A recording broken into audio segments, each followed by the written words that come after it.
தமிழக அரசு பொது விநியோக திட்டத்தை மேம்படுத்தி அதன் பயன்கள் அனைத்தையும் மக்களை முழுமையாக சென்றடைவதை உறுதி செய்யும் வகையில் 2 முக்கிய புதிய நடவடிக்கைகளை அறிவிச்சிருக்காங்க.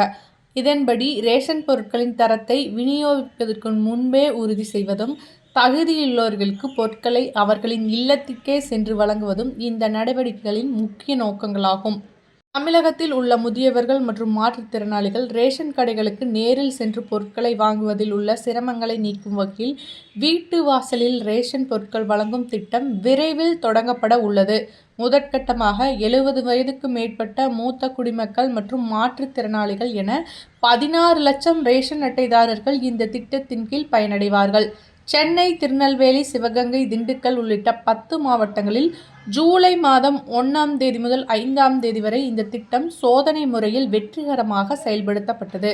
இந்த திட்டத்தை மு.க. ஸ்டாலின் வருகிற ஆகஸ்ட் 15, 2025 அன்று அதிகாரப்பூர்வமாக தொடங்கி வைப்பார் என எதிர்பார்க்கப்படுகிறது.